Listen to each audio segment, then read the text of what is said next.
네, 안녕하십니까. M클라우독 유상열입니다. 안녕하십니까. 시큐어진의 박성욱 팀장입니다. 네, 제조업종에서 문서 중앙화 도입 속도는 꽤 놀라운 편입니다. 아마도 단 한 개의 에이전트로 DLP, DRM, EDMS 기능을 모두 커버할 수 있는 장점과 유지보수의 용이함이 고객들에게 매력적으로 보이지 않았나 생각됩니다. 하지만 공공이나 금융에서 문서 중앙화 도입 속도는 예상보다 느리게 진행되고 있습니다. 정부 차원의 지침이 있어야 도입이 늘어날 것으로 보이는데요. 그럼에도 불구하고 금융권에서 문서 중앙화에 대한 도입이 꾸준하게 늘어가고 있는 것도 사실입니다. M클라우독의 경우 삼성카드, 광주은행, BNK시스템, KDB 자산운용, 코리안미재보험, 하나금융 TI, 나이스 신용정보, 한성저축은행 등등의 금융권에서 도입하여 운영하고 있습니다. 오늘은 금융권 문서 중앙화 프로젝트에서 영업 겸 컨설턴트 겸 경험이 풍부하신 박성욱 팀장님 모시고 말씀을 나누어 보도록 하겠습니다. 안녕하십니까, 박성욱 팀장님. 본인 소개 부탁드리겠습니다. 네, 안녕하십니까. 문서중앙화 전문 컨설턴트 시큐어진의 박성욱 팀장입니다. 저는 한 6년 전부터 문서중앙화에 대한 가능성을 가지고 클라우독이라는 제품을 연구하고 어떻게 영업을 전개할지 고민하면서 다수의 프로젝트 PM 역할까지 하면서 지금의 문서중앙화 전문 기업으로 성장하게 되었습니다. 제가 클라우독에 빠지게 된 계기는 광주은행 사이트를 구축하면서였는데, 그 경험을 바탕으로 그 이후에는 코리안미재보험, 그리고 한성저축은행, BNK시스템 등 다수의 금융권 사이트를 많이 구축하게 되었습니다. 오늘 인터뷰를 통해 제가 구축하면서 경험했던 내용이 현재 도입을 고민하시는 전산 담당자분들께 많은 도움이 됐으면 좋겠습니다. 박 팀장님, 최근에 금융권 문서 중앙화 프로젝트에 활기가 좀 붙었다고 생각하시는지요? 만일 그렇다면 이유는 뭐라고 생각을 하고 계시는지 궁금합니다. 네, 금융권에서 문서 중앙화에 대한 검토는 5, 6년 전부터 시작되었던 걸로 기억합니다. 다만 당시에는 금융관련법에 문서 중앙화라는 카테고리가 분명하게 지정되어 있지 않았기 때문에 도입이 활발하지 않았던 것 같습니다. 또한 먼저 도입 검토를 진행했던 고객사에서도 타사에서 먼저 도입했는지 눈치를 보면서 소극적으로 검토했기 때문에 지금까지 상당 기간 지체되지 않았을까라는 생각이 듭니다. 최근 다시 활기가 불고 있는데 여러 가지가 이유가 있겠지만 그 중에 윈도우 7의 EOS가 가장 큰 역할을 하고 있다고 생각합니다.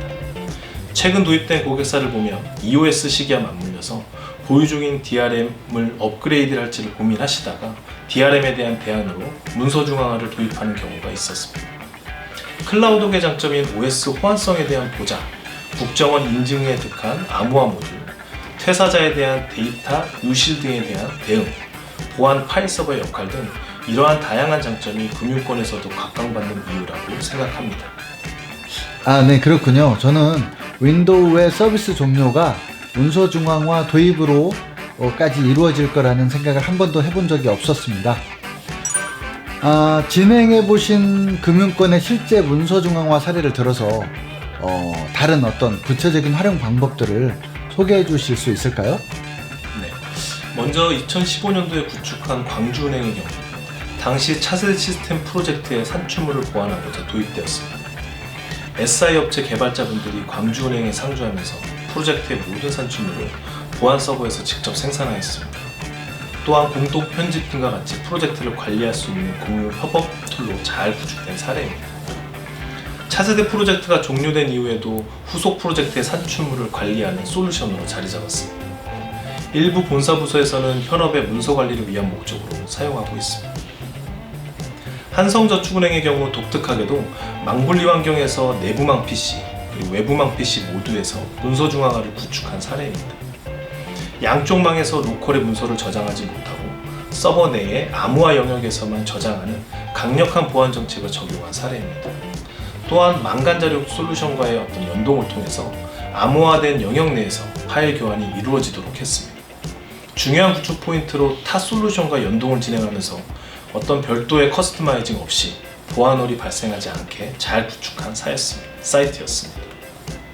최근에 구축한 BNK 시스템의 경우는 DRM을 대체하는 프로젝트였습니다. 프로젝트 경험상 최단기간 구축을 달성한 사이트입니다.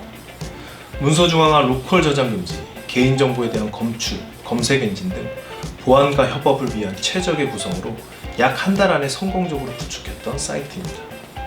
네, 구축 사례 말씀 너무 잘 들었습니다. 금융감독원 규제에 대해서 이번에 몇 가지 질문을 드려보려고 합니다. 금융권은 아무래도 금융감독원 규정을 따라야 하는 부분이 있는데요. 금융감독원에서 혹시 내부 서버에 접속 가능한 PC에서는 문서 공유를 사용하면 안 된다 라는 규정이 m클라우독의 부서 문서함이나 공유 문서함 기능과 관련해서 문제가 되지는 않는지 의견 부탁드리겠습니다. 금융감독원의 해당 규정은 윈도우 폴더 공유 등과 같이 이미 잘 알려진 CIF 프로토콜을 사용하는 악성 코드 해킹 사례를 차단하기 위한 것으로 보입니다. m클라우독은 HTTPS 기반의 자체 프로토콜을 사용하고 있고 각종 보안 기능을 추가로 제공하고 있기 때문에 금융감독원의 해당 규정을 위반하지는 않습니다.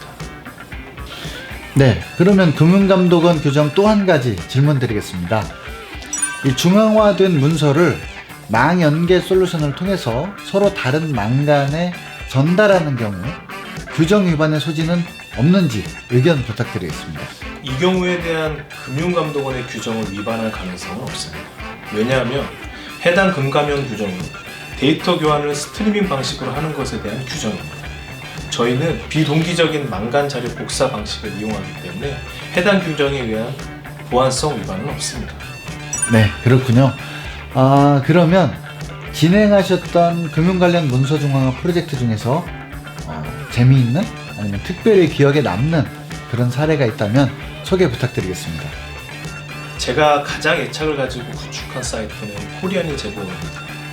그 이유는 문서 보안을 목적으로 문서 중앙화를 도입하는 게 대부분인데 코리안이 제보원 고객사는 보안 관점을 넘어서 스마트 워크플레이스라는 컨셉으로 스마트한 업무 환경을 잘 구축한 사이트입니다. 구축 특징 중에 하나가 전 직원 400명에게 A4 용지 사이즈인 13인치 아이패드를 배포하였고 해당 아이패드에 클라우독 문서 중앙화 전용 모바일 앱을 구축하였습니다. 그 고도화된 모바일 앱에서 문서를 열람하는 데 그치지 않고 판서가 가능하도록 했습니다. 실제 회의 때에는 아이패드만 지참하여 앱을 통해 문서를 열람하고 메모된 판서를 문서 중앙화에 저장하여 스마트 워크를 구현했습니다. 자연스럽게 약 40% 정도의 출력물 감소라는 비용 절감 효과도 가지게 되었습니다. 소위 말로만 하는 스마트 워크가 아닌 실제 직원들이 만족하고 적극 활용되어진 사례라고 할 수 있습니다. 네, 마지막으로 향후 금융권에서 문서 중앙화의 역할 어떤 것들이 있을까요? 그동안의 경험에 비추어서 한번 전망을 해주셨으면 좋겠습니다. 금융권에서의 문서 중앙화 역할은 타 업계와 크게 다르지 않다고 생각합니다. 암호화 국정원 인증, 비동기식 데이터 전송 등 이미 클라우독은 금융권에서 갖춰야 하는 보안 요건에 대해 부합한다고 생각합니다. 대부분 전산 담당자가 고민하고 있는 OS 업그레이드에 따른 호환성, 직원분들이 사용하는 프로그램과의 호환성, 지금처럼 꾸준히 보장한다면 클라우독의 시장 전망은 밝다고 자신합니다. 가장 기본이 되는 솔루션의 속도, 그리고 성능, 안정성은 말씀드리지 않아도 필수라고 생각합니다. 네, 박성욱 팀장님 오늘 수고 많으셨습니다. 오늘은 문서 중앙화 영업 및 컨설팅 전문가이신 박성욱 팀장님과 함께 금융권의 문서 중앙화 필요성에 대해 얘기를 나누어 봤습니다. 더 궁금하신 점이 있으신 시청자 여러분은 영상 아래 코멘트 남겨주시고요. 지금까지 시청해주신 여러분께 너무 감사드리면서 영상을 마치도록 하겠습니다. 감사합니다.